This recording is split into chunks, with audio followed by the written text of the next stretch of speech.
Mr. President, this is an issue that I and a number of us, Democrats and Republicans, progressives, conservatives, have been working on for a number of years. I was disappointed that the Biden administration has announced its opposition to the resolution that I am bringing forth. But we have been in communication with the administration all day, and just a few minutes ago, we have received a commitment from them that they will work with us to end the war in Yemen and bring peace to that very troubled region. Now, I don't know if the administration and those of us who want to go forward will end up being in agreement. If not, I assure the members that we will be back with a resolution in the very near future, as soon as we can, because this is an issue that I and many of us feel passionately about. So to the members, I'm not going to ask for a vote tonight, but I do want to express my concerns, deep concerns about what's going on in that region. Mr. President, in 2014, with the active support of the United States military, Saudi Arabia, the UAE, and a coalition of other countries intervened in the civil war in Yemen. The result of that intervention was the creation of the worst humanitarian crisis on the planet, and it really is almost hard to imagine what is going on in that impoverished country. Since the war began in 2015, over 377,000 people have been killed, including at least 130,000 people who have died from indirect causes like food insecurity and lack of health care as a direct result of the Saudi blockade of Yemen and the humanitarian obstruction by warring parties. Today, nearly 25 million Yemenis are in need of humanitarian assistance, 5 million are at risk of famine, and over 1 million are affected by cholera. According to UNICEF, by the end of this calendar year, nearly 18 million people, including over 9 million children, will lack access to safe water, sanitation, and hygiene services in Yemen, leading to regular outbreaks of preventable diseases like cholera, measles, and diphtheria. The 8-year war in Yemen has internally displaced over 4 million people, making Yemen home to one of the largest internal displacement crises in the world, with women and children bearing the brunt of that burden. According to the United Nations Population Fund, nearly 77%, or 3 million of those displaced in Yemen, are women and children. Mr. President, every 2 hours, a Yemeni woman dies during childbirth, an almost entirely preventable crisis. Furthermore, in Yemen today, more than 1 million pregnant and breastfeeding women are acutely malnourished, a number we may see double with rising food insecurity.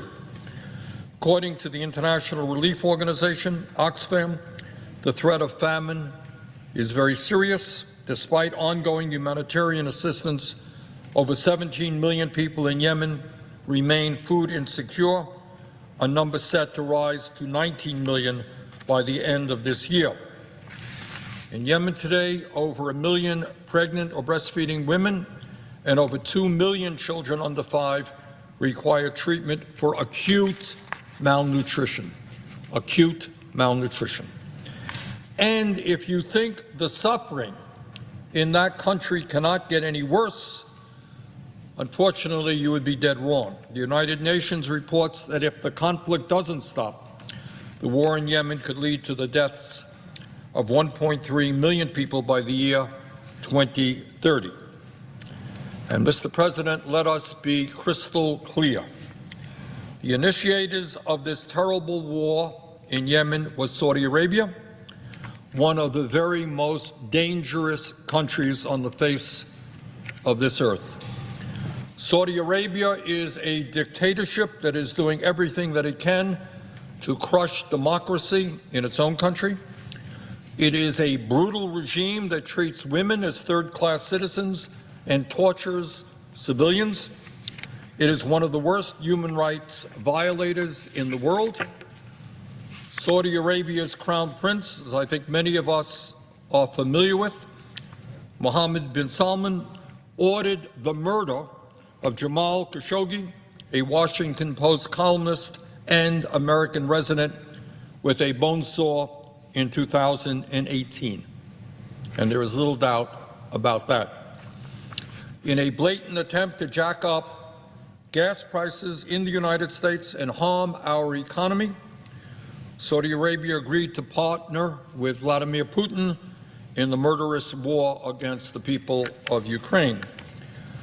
At a time when children in Yemen are facing mass starvation, when that impoverished country's healthcare system is collapsing, the Saudi Crown Prince Mohammed bin Salman bought himself a $500 million yacht, a $300 million French chateau, and a $450 million Leonardo da Vinci painting. And he can afford to do this because their family is worth some $1.4 trillion, one of the wealthiest, if not the wealthiest family in the entire world. According to Freedom House, a respected human rights organization, quotes, Saudi Arabia's absolute monarchy restricts almost all political rights and civil liberties. No officials at the national level are elected. The regime relies on pervasive surveillance. The criminalization of dissent appeals to sectarianism and ethnicity, and public spending supported by oil revenues to remain in power. Women and religious minorities face extensive discrimination in law and in practice, end quote. According to Human Rights Watch, under the government headed by Crown Prince Mohammed bin Salman, quote, Saudi Arabia has experienced the worst period of repression in its modern history, end of quote. Human Rights Watch has reported that, quote, accounts have emerged of alleged torture of high-profile political detainees in Saudi prisons, end of quote, including Saudi women's rights activists and others. The alleged torture included electric shocks, beatings, whippings, and sexual harassment. Mr. President, enough is enough. We must fundamentally reassess our relationship with the murderous regime of Saudi Arabia. We can and we must begin to do that by ending our support for the Saudi-led war in Yemen.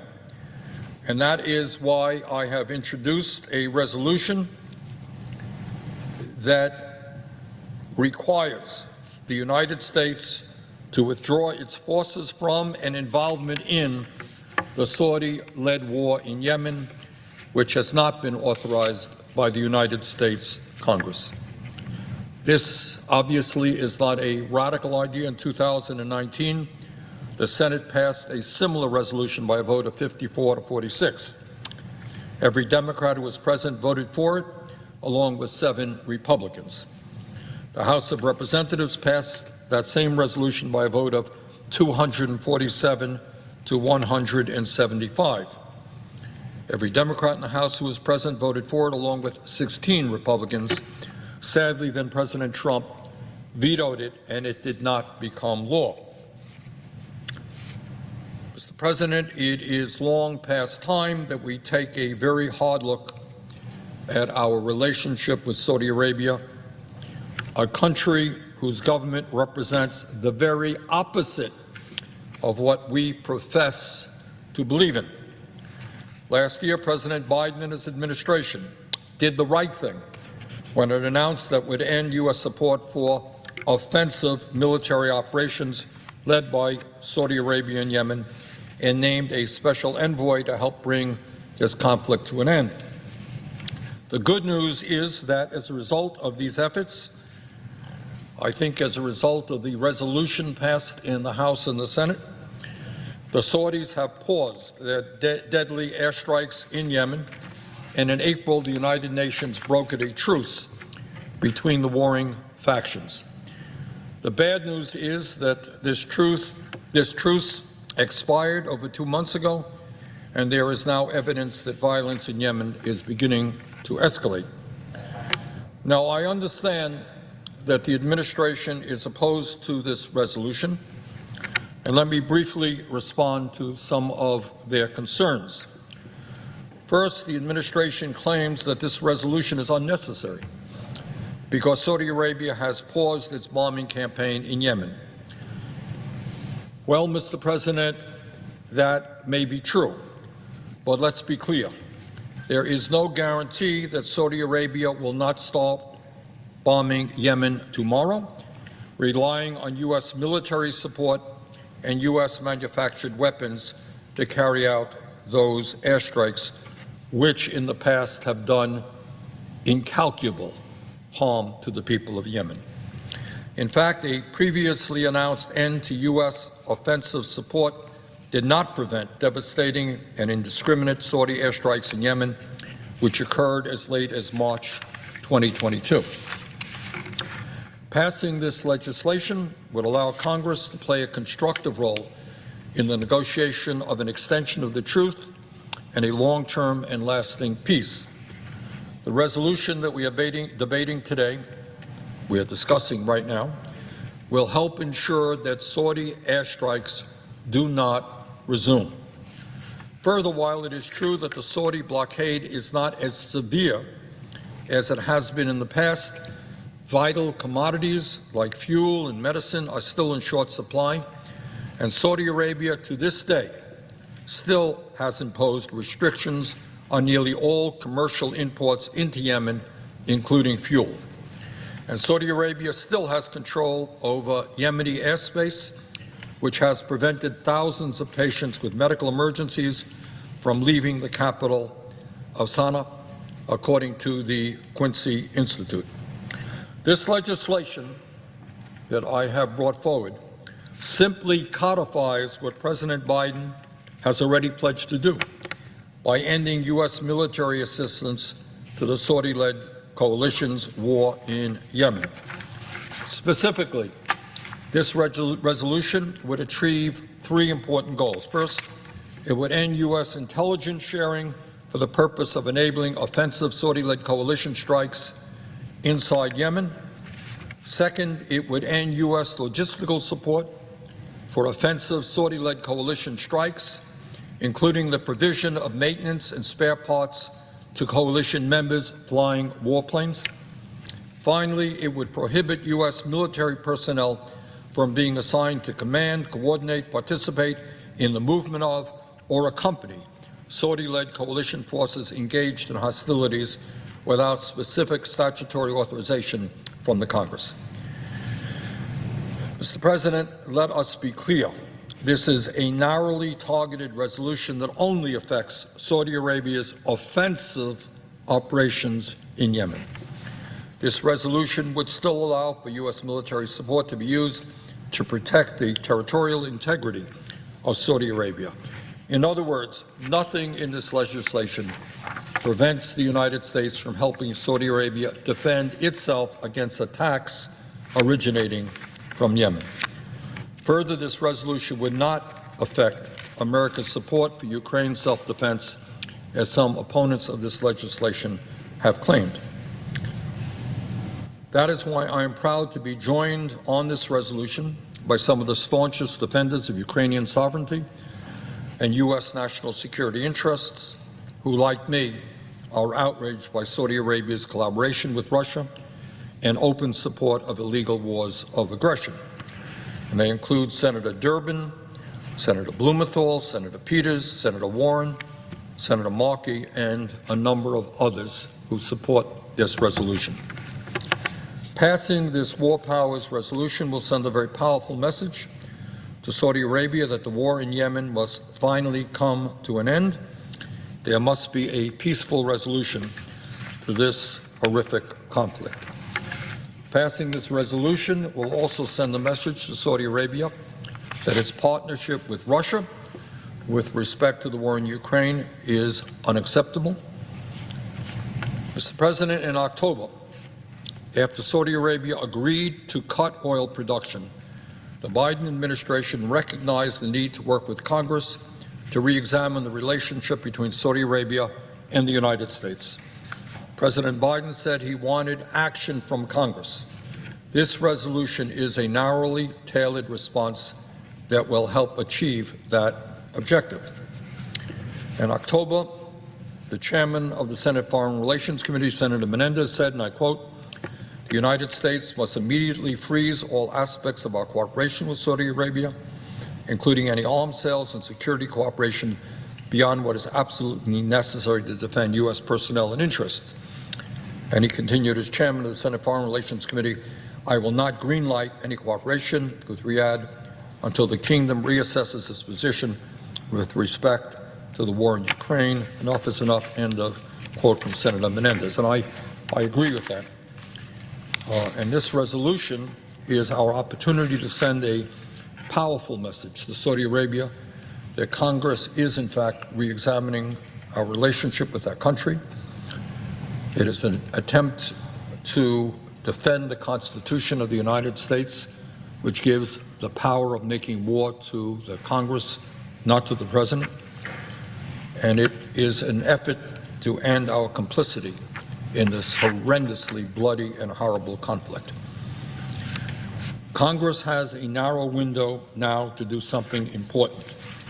Enacting the War Powers Resolution will send a powerful message to the Saudis and to the Houthis that the United States will not be a party to this war and that the warring factions must find a sustainable peace solution. The vote on this resolution is very important. And let me repeat, we just a few minutes before I got to the floor received word from the administration that they wanted to work with us in crafting a language that would be mutually acceptable, and we're going to give them that opportunity. Whether we succeed or not, I don't know.